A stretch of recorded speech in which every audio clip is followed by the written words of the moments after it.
Okay, good evening. I want to welcome everyone to the Lawndale City Council, along with the Lawndale Public Finance Authority regular meeting. I'm going to ask the city clerk to give the roll call.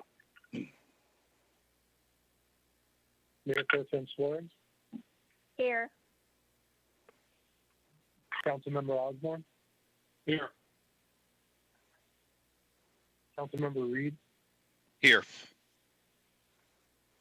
Councilmember Kearney. Here. Mayor Paul Miles. Here. All members present. Okay, thank you. At this time, I'm going to ask Mayor Pro Tem Suarez to lead us in the Pledge of Allegiance.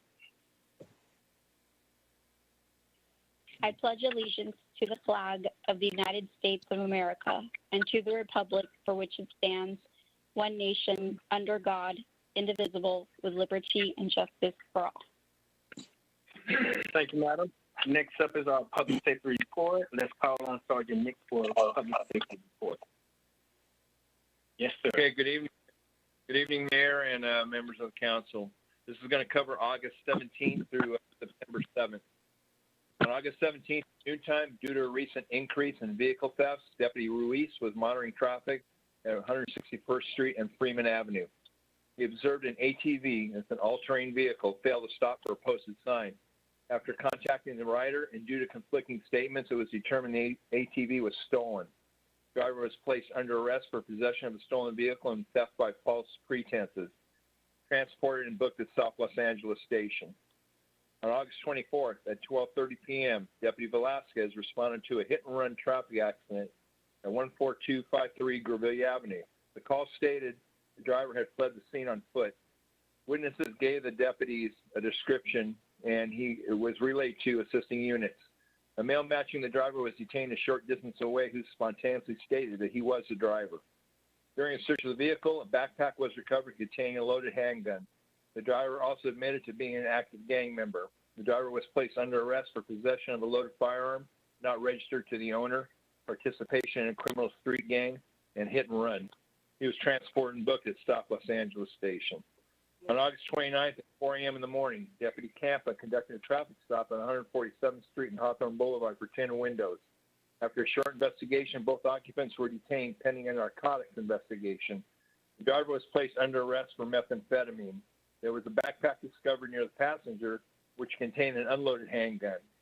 A check of both occupants revealed both were convicted felons. Due to conflicting statements regarding the handgun, both were placed under arrest for felon in possession of a firearm and possession of a controlled substance. They were transported and booked at the station. On September 4th at 3:15 in the afternoon, Parking Control Officer Lua issued a parking citation for handicapped parking at El Supermarket on Hawthorne Boulevard. The owner of the vehicle confronted PCO Lua and demanding to speak to him. Avoiding a confrontation, Lua remained inside his vehicle when the suspect kicked his door, causing minor damage. The suspect then drove away. Assisting units detained the suspect a short distance away, and PCO Luna positively identified the suspect who had damaged his vehicle. The driver was placed under arrest for vandalism and transported booked at South Los Angeles Station. This concludes the report, the public safety report. I have a few things I'd like to say about the protesters. At our main station, if you haven't seen it on the news or YouTube, they arrested 12 last night and 7 the night before. It's supposed to go on tonight and through the rest of the week. All the arrests are from people that live out of state. So it's not even the people there. The detectives keep questioning the arrestees, and they're slowly, getting more information to find out who's paying these people. Hopefully they can get something and some prosecution will follow.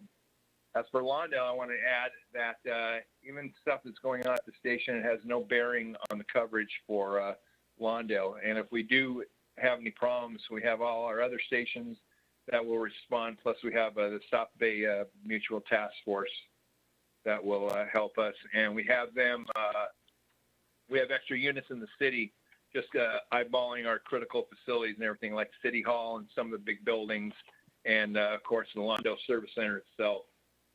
That's going to be it. Any questions? I can answer them.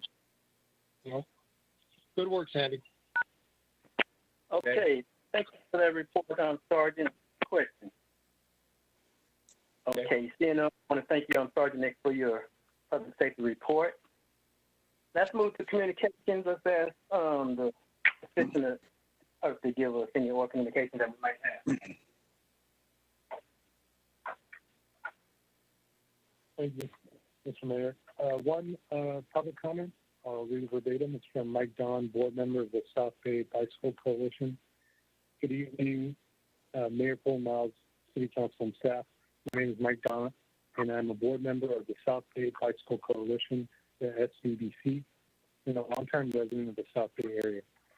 11 years ago, the SBBC led the effort, obtained a 200K grant, and created the first 7-city bicycle master plan adopted by the councils of Lawndale, Torrance, Gardena, El Segundo, Manhattan, Hermosa, and Redondo beaches. Since that time, there have been many successes, but there is a long way to go to meet the commitments made by the council. Statistics show that the pandemic and related economic hardships have resulted in more bike ridership out of necessity for commuting, a more economic way to move, and for outdoor fitness and recreation. Sadly, this has also resulted in more accidents, where bike routes are not clearly indicated, example, lack of bike lanes or sharrows. It creates less bike compliance with street laws and safe practices. The need for implementing more of the bike master plan is therefore more important now than ever before. This pandemic has also created strains on budgets. Yet some of the fundamental road striping and applying sharrows can be done with almost no incremental funds to regular road projects. With the expected continued hot weather, providing safe east-west routes to the beach will greatly help people of Lawndale. It should also be noted that the bikeways called out in the MVP have minimal impacts to motorists. The plan was created by one of the top engineering and planning organizations in the country after dozens of community meetings to determine citizens' regular routes and needs.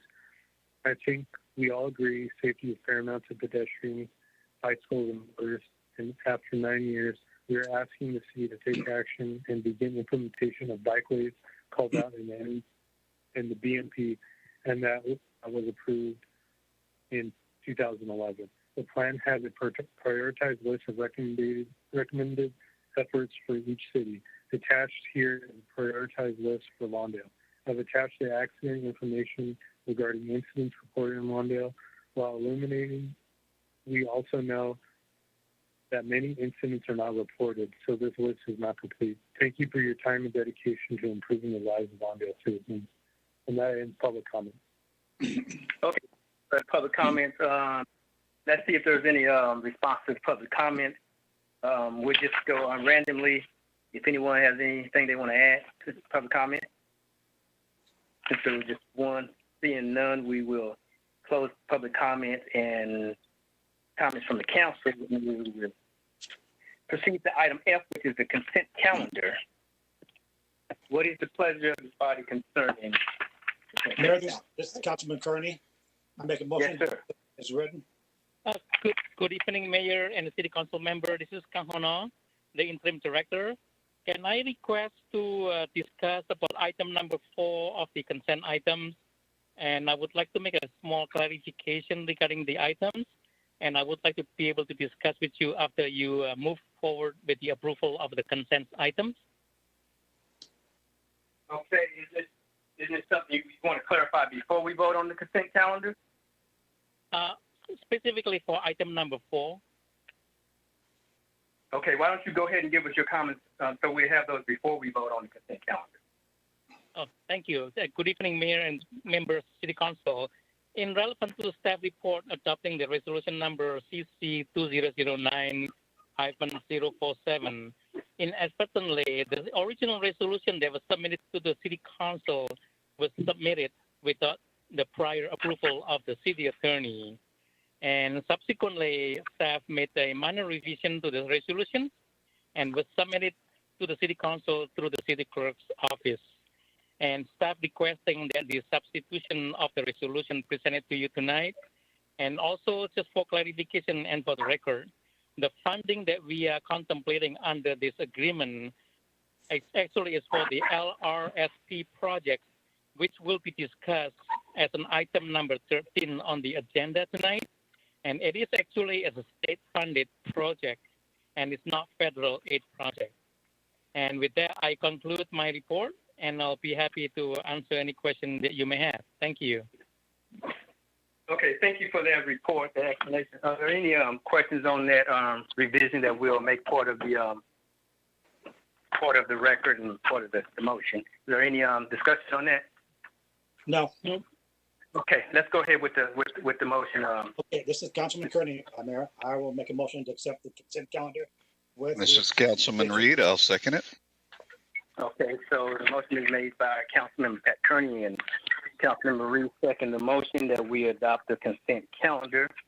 Is there any discussion or debate on the motion? Seeing none, let's have the vote on the motion on the consent calendar. Okay, for the consent calendar, Mayor Pro Tem Suarez, Yes. Councilmember Osborne, Yes. Councilmember Reed, Yes. Councilmember Kearney, Yes. Mayor Pro Miles. Yes. Motion passes 5-0. Okay, thank you, sir. We're now at item number 11. Let's have the report concerning the coronavirus ending.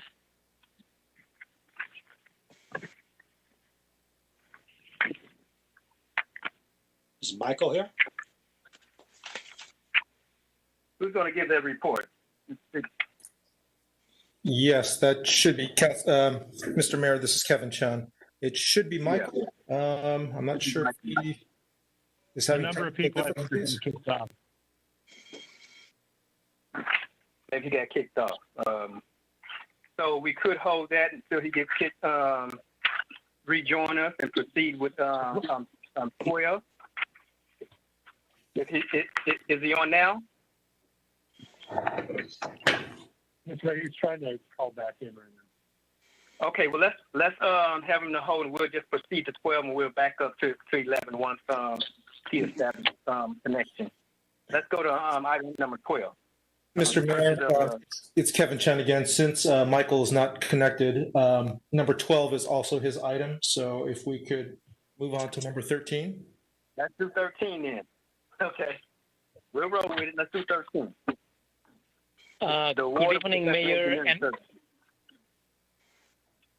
Good evening, Mayor and City Council members. This is Kahono, the Interim Director of Public Works.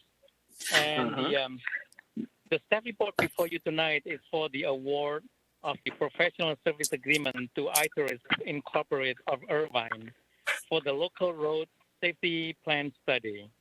And staff submitted grant application to Caltrans in December of 2019 for the local road safety plans. And subsequently, on January 2020, staff received the approval of the grant in the amount of $80,000. And the scope of service for this project is to do a signage inventory throughout the whole city. What I mean by the signage inventory means everything, including the stop signs, no parking signs, directory signs, any regulatory signs, that, to make sure that those signs meet the MUTCD, the Manual Uniform Traffic Control Device, in terms of the size, the shape, and the reflectivity, and etc. And specifically, the sign is concentrated within the school area or any within government building area. And a lot of existing signs that we have right now does not meet the MUTCD. And once the inventory is completed, the consultant will provide the city with a report along with their recommendations.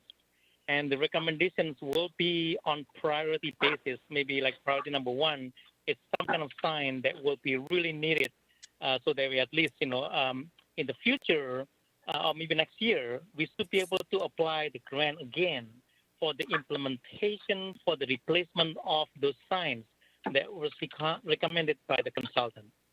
And this project here is about $80,000. And portion of it, 10% of it is the city matching, and has been the funding has been allocated for this project. And with that, I conclude my staff report, and I'll be very happy to answer any question that you may have. Okay, thank you for that report. Are there any questions on the report from item 13? I have a question. I'm sorry, go ahead, Pat. Why didn't we go with the lowest bidder, Ono? The professional service agreement, we're supposed to go for the qualification-based selection process. This is per Caltrans requirement. So when we first look at all the proposal, we do not look at all the costs. Therefore, we qualified all the professional service first, the company based on the experience, the personnel that they are going to be allocated for the project, and all of those. And iTourist was the one that really stand up, and they have a lot of experience, and they've done a lot of projects in the vicinity. Therefore, the staff selected iTourist to do it. And again, because this is a qualification-based selection process, which is required by the government code as well as Caltrans requirement. Therefore, we selected the iTourist. Okay, so you dance around my question. Why didn't we go with the lowest bidder? Why? Go with Because AMN management. They were $31,000 cheaper. Yes, that's true. I mean, but the qualification for the company that is proposing is not there. They don't have the actual experience to do the inventory that we're looking for. And if you look at the rest of the proposal, they are within the ballpark. Actually, it's not not much. That means that the lowest proposal is not qualified to do that. And again, we selected the company based on the qualifications, and before we look at the dollar amount. In fact, I mean, the lowest proposal, the proposal itself does not show the qualified experience that they have previously. Then I think that should have been stated in your agenda item tonight. You left it. Yes. Tells you about that. That yeah. AMN management was the lowest bidder, but was not qualified for the job. I'm sorry. Maybe we did not, but we specify the government code sections which specify specifically how we qualify. The council should. We were taught that we go with the lowest bidder. If the AMN management was not qualified, it should have been in your agenda item tonight that they were not qualified. That's why you did not pick them. I see. I'm so sorry. Maybe I did not clarify that. And you're right. I mean, I should have done that on the report to make it much more clear. I'm so sorry about that. Okay. I'm done, Robert. Thanks. And Thank Mr. Mayor, it's Kevin Chun. I just wanted to provide some further clarification that the process for hiring this consultant, this was for professional engineering services. So in essence, it's a professional contract as opposed to a public works contract. With a public works contract, we would then be obligated to go with the lowest bid. However, because that wasn't the process that this contract was being considered under, there isn't a requirement to go with the lowest bid. But that's great, Kevin, but he should have still put this information why we didn't go with the lowest bid. You're right, Council Member Kermit. I should have done that. I should have write it on the report to indicate that. I'm sorry. It's okay. Yeah, so we'll just make a note of just going forward. I mean, FYI. This type of report that it would always be good so we'll know up front why. Because it does raise the question, if you have the lowest responsible bid, why the person wasn't selected, so that we kind of clear on it and don't have to necessarily spend council time on it. Yes, Mayor. Okay, thank you. Okay, thank you for that report, Alcohono. We're still on item number 13. Any other questions on the report? I'll entertain a motion for item number 13. I'll make a motion. Okay, motion is made by Kearney. And I'll second the motion. So the motion has been made by Kearney and seconded by Pulley Miles. Are there any questions? Any more debate, I should say? If not, I'm going to ask the Assistant City Clerk to give the vote. And for item 13, Mayor Pro Tem Suarez, Yes. Councilmember Osborne, Yes. Councilmember Reed, Yes. Councilmember Kearney, Yes. Mayor Pulley Miles. Yes. Motion passes 5-0. All right, thank you. Is Mr. Reyes, has he joined us yet? Mr. Mayor, this is Michael. I'm back on now. I can go ahead and go with my staff reports.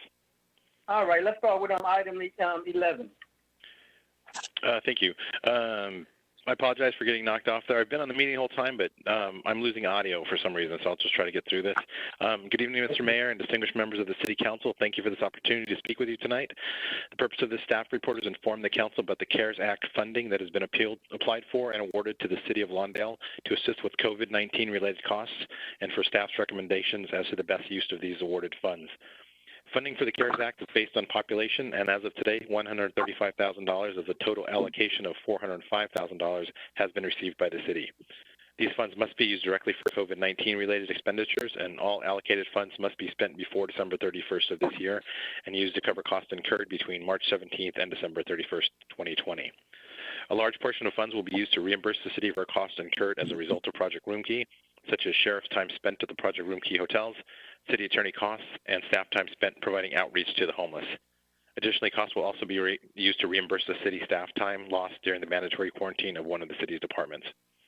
Additional funds will be allocated for structural improvements to city facilities to limit touch points to prevent the spread of COVID-19, no-touch entry systems at 3 city buildings, and physical barriers to limit contact between staff and residents are some of the improvements that are to be implemented. A portion of funds will also be for new computers to increase staff's ability to telework. Lastly, a large portion of funding will be to assist small business owners through a grant program to assist small business owners to help with rent and maintain staff. The entire $405,000 will be divided into these general categories that were pre-established as eligible fund uses by the federal government. Staff recommends that the City Council receive and file this report and or provide further direction to staff regarding the city's CARES Act funding allocations. And I can answer any questions or give some further detail if anybody would like.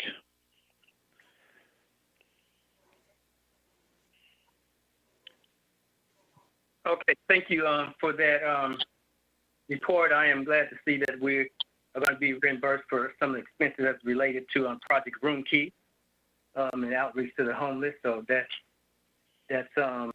better news, I should say. So thank you for that report. Are there any other questions on the report? Okay, I'm going to under this consent, just file and receive this. Madam City Attorney, there's nothing we need to adopt here. We can just file and receive it. Unanimous consent? No, there's nothing else you have to do. You can go ahead and proceed. Okay, thank you. All right, thank you for that report. Let's proceed with item 12. Thank you, Mr. Mayor. This is Michael again. Good evening, Mr. Mayor and distinguished members of the City Council. Thank you for this opportunity to speak with you this evening. This staff report is to seek approval for the purchase of an automated license plate reader for use by LASD to replace the outdated license plate reader purchased in 2013. Automated license plate readers attach to Sheriff Patrol vehicles and use high-speed cameras to automatically capture all license plates in its field of view, instantly notifying deputies of stolen vehicles and vehicles used in criminal activity. ALPRs have proven invaluable in assisting deputies with combating criminal activity involving vehicles. The ALPR unit purchased in 2013 has been in use for 7 years, 2 years beyond its recommended lifespan, and will be put out of service this year. Improvements to camera quality as well as the speed by which data can be retrieved are part of the reason a new device is necessary. The Sheriff's Department, with the use of the ALPR has been responsible for the recovery of numerous stolen vehicles over the past few years. In speaking with Sergeant Nitz earlier today, this device is routinely responsible for 2 to 3 stolen vehicles recovered each month. Since the start of the coronavirus pandemic and the governor's safer-at-home orders, crimes involving vehicles are dramatically on the rise. Having an ALPR with the ability to read hundreds of license plates gives deputies an important advantage when fighting crime. The ALPR is regularly in use on a daily basis in the city of Lawndale, and its ability to gather information and recognize vehicles associated with criminal activity give deputies a tremendous advantage when doing patrols. This device saves considerable time for our deputies and money for the city. The cost of the new ALPR will be $23,600, which will be paid by the Sheriff's Department and charged back to the city over a period of 5 years. The initial $5,000 will be paid in this fiscal year, with $4,650 due annually in the subsequent 4 years. Funds are currently available through the California Law Enforcement Equipment Fund, and staff proposes the following budget adjustment to increase appropriations of $5,000. Staff recommends the City Council approve this increase in appropriations to use the California Law Enforcement Equipment Fund for the initial payment of an automated license plate reader. And I can answer any questions if you have any. Robert, I have a question. Thanks for that report. Who's that, Osborne? Jim, yeah. Yes, sir. Yeah, go ahead, Council. Thank you, Michael. Michael, I don't know, you weren't here when we saw the first one, but I think Pat, Robert, maybe Dan too, you remember one was brought to City Hall, parked out front sort of as a demonstration. Right. Many years ago. I think it was back when Matt Dendo was captain. And my question, Michael, you may not be able to answer, I don't know, but I'm just curious, was the arrangement for that purchase the same as this arrangement? Good evening, Councilman Osborne. I'm not aware of how the previous one was purchased. I probably wouldn't be the best one to answer that. I can tell you that the reason for the new need for another one is that the warranty has expired on the previous one, and it's cost prohibitive to continue to fix and upgrade the older use. Yeah, I understand that, and I support the purchase. I was just curious if it was the same procedure for that initial one, and Robert or Pat might remember. I think it was about 8 years ago or something like that. It was. And we had a demonstration of it right on the steps there at City Hall. Councilmember Osborne. Robert, I support it. I just wanted to see if it was the same arrangement. Okay. Thank you for Councilmember that. Osborne. Mr. Mayor, it's Kevin Chun. Just in response to Councilmember Osborne's question, I had a conversation with Lieutenant Leo about the previous or the current ALPR, and that was purchased in 2013. The cost for that ALPR was split over 5 years, which is similar to how they intend to go about the purchase and paying for the future ALPR. So I'm not sure if that answers your question, but it was the same in terms of the payments. Well, if you say it's a similar arrangement, and I support it. If there's no other questions, Robert, I'll make a motion to. I have one question. Okay, I do have a question. Go ahead, Pat.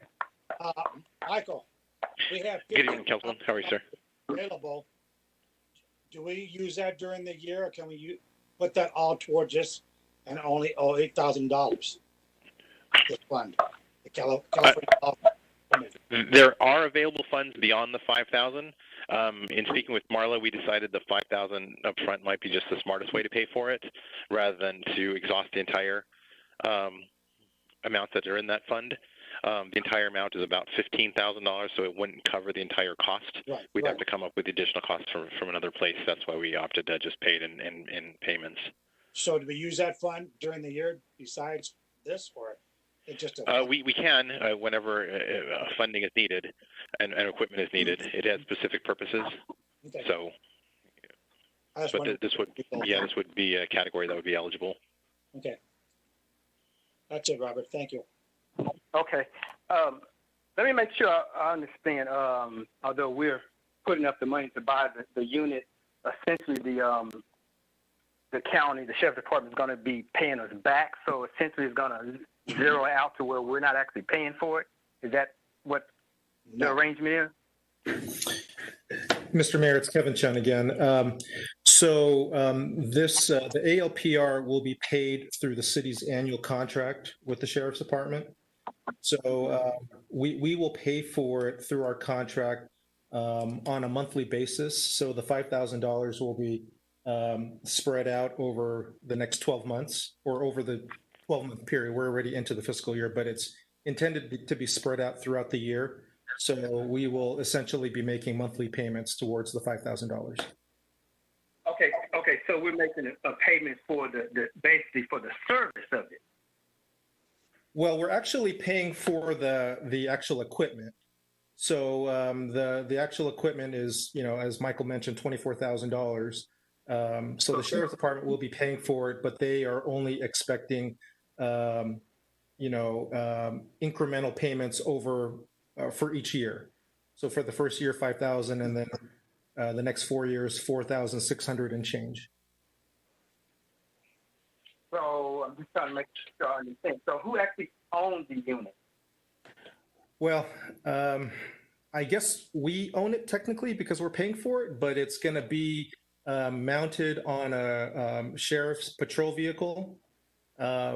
So they will be, it will be in their care. They will be maintaining it and operating it. So it will be for them to use. We won't actually be, using the device. We're just paying for it. Which is like a lot of other things we do. Okay, I was just curious.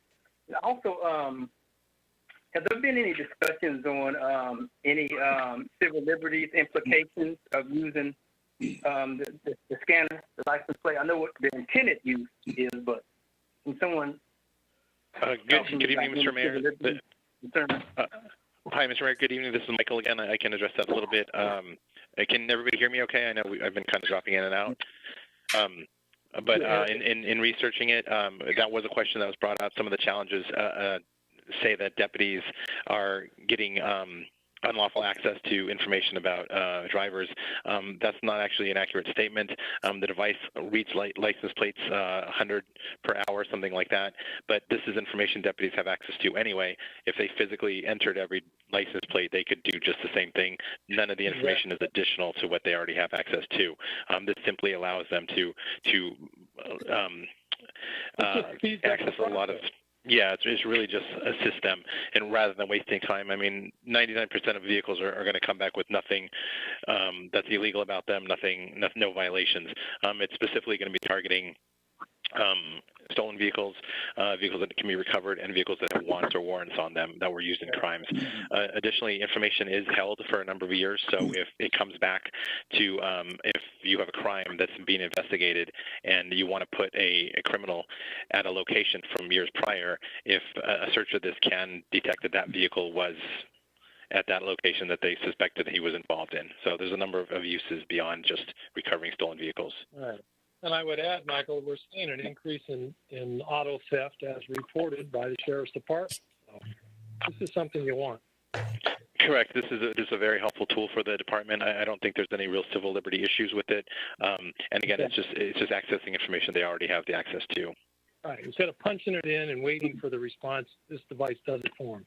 Correctly. Yeah, I get the intended use, but I wanted to hear about the civil liberties. I understand that it's a good tool for law enforcement to have. And yeah, instead of punching in 1,000, you can get 1,000 in almost instantly. I still want to hear about the civil liberties. So thank you for explaining that to me, Michael. Thank you, sir. Okay, so with that, we're still at item number 12. My motion still stands. So the motion's been made now by Councilman Osborne, and we won't like to second that motion. I will. This is Councilman Kearney. Okay, and seconded by Councilman Pat Kearney that we approve the purchase of the automatic license plate reader. Is there any discussion on the motion? Seeing none, let's have the vote, please. Thank you. For item 12, Mayor Pro Tem Suarez. Yes. Councilmember Osborne. Yes. Councilmember Reed. Yes. Councilmember Kearney. Yes. Mayor Paul Miles. Yes. Motion passes 5-0. Okay, thank you, sir. Okay, we're now at item number 14 on our agenda, concerning opposing the county measure J. Let's have the staff report, please. Yes, good evening again, Mr. Mayor and members of the City Council. It's Kevin Chun. I will be presenting this report. This is an item that was brought up at your August 3rd City Council meeting by City Council member Osborne. And as you may recall, on August 4th, the County Board of Supervisors approved a ballot measure which later became known as Measure J for the ballot on November 3rd, the November 3rd election. And Measure J, as proposed, would involve a charter amendment to the county's charter and would set aside approximately $400 to $500 million each year from their budget for various social services programs. These funds would not be available for various county law enforcement agencies, including the Sheriff's Department, District Attorney's Office, Probation Department, and Superior Court. Now, while we believe the funding for the social services programs are well intended, what's also clear is that this would mean that various county law enforcement agencies, including the Sheriff's Department, would see some decrease in funding. And according to the county's chief executive office, that could be at over $114 million a year, beginning in July 2021. So considering the fact that there would be cuts to law enforcement, particularly the Sheriff's Department, on items that would be outside of what the city contracts for, these are still items that are very necessary and are needed for law enforcement. And as a result, we believe that that would have an impact on crime in not only our community, but throughout the county. So based on that, staff is recommending that the council approve this resolution opposing Measure J. And with that, that concludes my report. Okay, thank you for that report. Item 14, are there any discussions on item 14? As far as Jim, I just have just a brief comment. Thanks, Yeah. Kevin. I think that was a very good and concise analysis you just gave. And this is one of those things that we're seeing crime now starting to increase. And to just take the opposite action, defund law enforcement, all that does is exacerbate the problem as time goes forward. So I know other communities are opposing this as well. I think this was just a politically motivated thing that the county did. But I strongly oppose Measure J. I think we need to pass this resolution, and that's it. Okay, thank you, sir. Are there any other discussions on the item 14? Well, there's no other discussion. I'll make a motion to go with staff recommendation. And I know I have a AMAC comment. reached out to us, and I know PPOA has reached out to myself, and I signed both their papers to oppose Measure J already. Okay, let's have comments from Mayor Pro Tem Swears before we have the motion. Just a quick comment. I had seen an interview with Sheriff Villanueva, and he brought up how the Board of Supervisors themselves have security guards. So it's a little ironic for them to be, voting for something that can impact everybody else's safety, and they themselves don't go by those same guidelines. So I support the opposition. Here. Okay, with that, I'll second Pat's motion, Robert. So the motion been made by Mr. Pat Kearney, seconded by Mr. Osborne. Is there any discussion on the motion for item 14? Any debate on the motion? Seeing none, I'm going to ask the city clerk to give the vote, please. For item 14, Mayor Pro Tem Suarez, Yes. Councilmember Osborne, Yes. Councilmember Reed, Absolutely, yes. Councilmember Kearney, Yes. Mayor Paul Miles. Yes. Motion passes 5-0. Thank you, sir. Let's move on to item H, which is the city manager's report. Yes, thank you, Mr. Mayor. I don't have any reports for tonight. Thank you. Okay, we expect an extra long one at the next meeting. No, we don't. Okay. Item I, items from the city council members. Let's start with Councilman Osborne. Oh, thank you, Robert. No, I don't have anything yet. Okay, thank you, Councilman. Councilmember Reed. No, I'm just glad we all survived the hot Memorial Day weekend. The only thing I participated in was the special meeting that we had on the 1st. Very good. Thank you, sir. Councilmember Pat Kearney. I have nothing to report, but I have 2 questions. Maybe I can get some answers sometime this week. What's the ETA at City Hall? The first question. And what do we find out about the community center and closing that down? About different stuff. I know we're still paying a lot of money every month for electricity over there. So I'd like to have some answers soon. What was your first question? I didn't get that. ETA on opening up City Hall. Oh, ETA. Okay. And then that one about the community center and the electricity we're wasting over there. Okay, got it. Okay, and that's it. Okay. Madam Pro Tem, let's hear from Bernadette Torres. I have nothing to report. Nothing to report. Let me write this down. Bernadette, nothing to report. Yes, messing with you. Okay, and let's see. I did attend the regular meeting of the sanitation district. Nothing really exciting happening there, but necessary business otherwise. I feel like I did attend something else, but I can't quite recall what it is. So maybe the next meeting, I'll elaborate if it's necessary.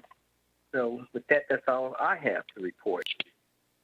With that, we don't have a closed session tonight. And so our next regular scheduled meeting of the Lawndale City Council will be held at 6:30 p.m. on Monday, September the 21st. It's now 7:15, and this meeting is adjourned. Good night, all. Thanks, everyone. Good night.